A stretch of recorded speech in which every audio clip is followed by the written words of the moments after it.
നിന്ന് സൂപ്പർ ഞണ്ട് കിട്ടിയിട്ടുണ്ട്.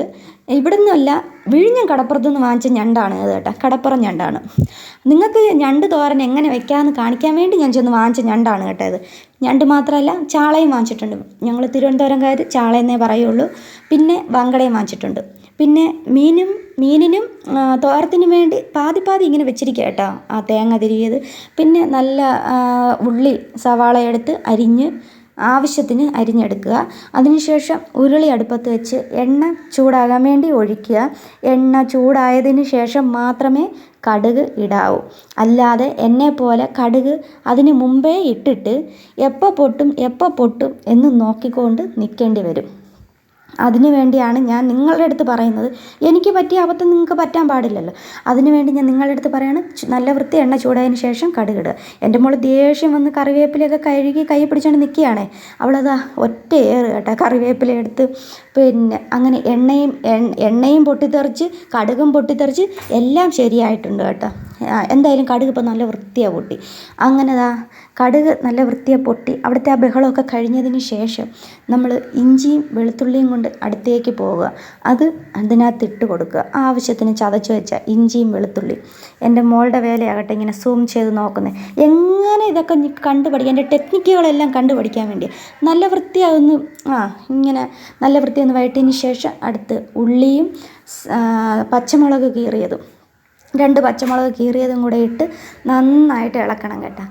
നല്ല വൃത്തിയായി ഇളക്കിക്കും. നല്ല വൃത്തിയായി ഇളക്കിയിട്ട് നല്ല ബ്രൗൺ കളർ ആകുമ്പോഴത്തേക്കും മഞ്ഞൾപ്പൊടി, മുളക് പൊടി, മസാലപ്പൊടി, ആവശ്യത്തിന് ഉപ്പ് കൂടെ ഇട്ട് നന്നായിട്ട് ഇളക്കണം. ഇളക്കി നല്ല ബ്രൗൺ കളർ ആകുന്നത് വരെ ഇളക്കണം. ആ മുളകിൻ്റെ പച്ച മണമൊക്കെ മാറുന്നത് വരെ ഇളക്കി കൊടുക്കുക കേട്ടോ. കൈവിടാതെ ഇളക്കുക. മുളക് കരിഞ്ഞു പോകരുത്. സിമ്മിലാക്കി വെച്ചിട്ട് ഇളക്കിയാലും കുഴപ്പമൊന്നുമില്ല. അങ്ങനെ ഇളക്കി നല്ല ബ്രൗൺ കളറിലെത്തുമ്പോൾ നിർത്തണം. അങ്ങനെ ഞാൻ നിർത്തിയിട്ടുണ്ട് ബ്രൗൺ കളറിലെത്തുമ്പോൾ. എന്നിട്ട് നല്ല വൃത്തി കഴുകി വെച്ചിരിക്കുന്ന ഞണ്ട് അതിൻ്റെ മേളിലിട്ട് കൊടുക്കണം. ഇട്ട് കൊടുത്ത് നല്ല തട്ടിപ്പൊത്തി അതിനകത്തോട്ട് വെക്കണം. എന്ന് വെച്ചാൽ ഞണ്ടിൽ കുറച്ച് വെള്ളം നനവൊക്കെ ഉണ്ട്, ഈർപ്പമൊക്കെ ഉണ്ട്. അപ്പോൾ അതാണെങ്കിൽ ഇച്ചിരി വെള്ളം ഊറുന്ന സാധനമാണ് ഞണ്ട്.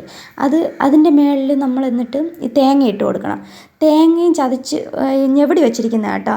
ഇച്ചിരി മഞ്ഞപ്പൊടിയും കൂടി കുറച്ചേ ഇട്ടുള്ളൂ. മഞ്ഞപ്പൊടിയും കൂടി ഇട്ട് ഞെവടി വെച്ചിരിക്കുന്ന ഉപ്പും ഇട്ട് അത് തട്ടിപ്പൊത്തി വെച്ച് അടച്ച് വെക്കുമ്പോഴത്തേക്കുണ്ടല്ലോ അതിൻ്റെ ആവി കയറി ആ തേങ്ങയുടെ ഇതെല്ലാം കൂടെ എല്ലാം അതിലും നല്ല യോജിച്ച് നല്ല ചേരും കേട്ടോ എല്ലാം.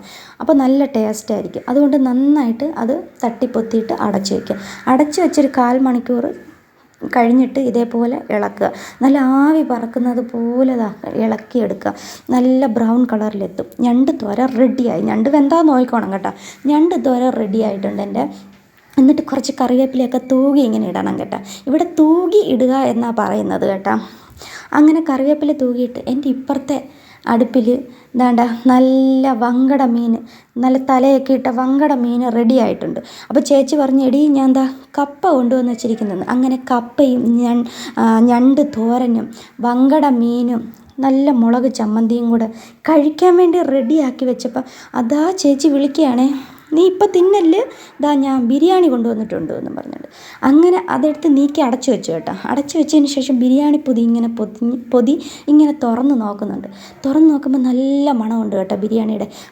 പിന്നെ നിങ്ങൾ വിചാരിക്കും ബിരിയാണിയുടെ മണം അല്ലേ വരുള്ളൂ എന്ന്. ശരി തന്നെ. അങ്ങനെ ഞാൻ അതിലിങ്ങനെ തവിയൊക്കെ ഇട്ട് ഇങ്ങനെ നോക്കാൻ വേണ്ടിയുള്ള തയ്യാറെടുപ്പിൽ തവി എടുത്തുകൊണ്ടെന്ന് ഞാൻ പതുക്കെ ഇങ്ങനെ നോക്കി കേട്ടോ. അപ്പോൾ ഒരു മുട്ടയൊക്കെ മേളിലുണ്ട്. പക്ഷേ ഞാൻ കൂടുതൽ നോക്കിയെന്ന് വെച്ചാൽ വല്ല ചിക്കൻ്റെ കാലോ കയ്യോ എന്തെങ്കിലും ഒരു പീസെങ്കിലും അതിൽ കാണും എന്നുള്ള ഉദ്ദേശത്തിലാണ് എൻ്റെ മോൾ കൈയൊക്കെ ഇട്ട് കുത്തി നോക്കി. പക്ഷേ ഇല്ലായിരുന്നു ഒന്നും. എന്തായാലും സബ്സ്ക്രൈബ് ചെയ്യുക. Tata bye bye.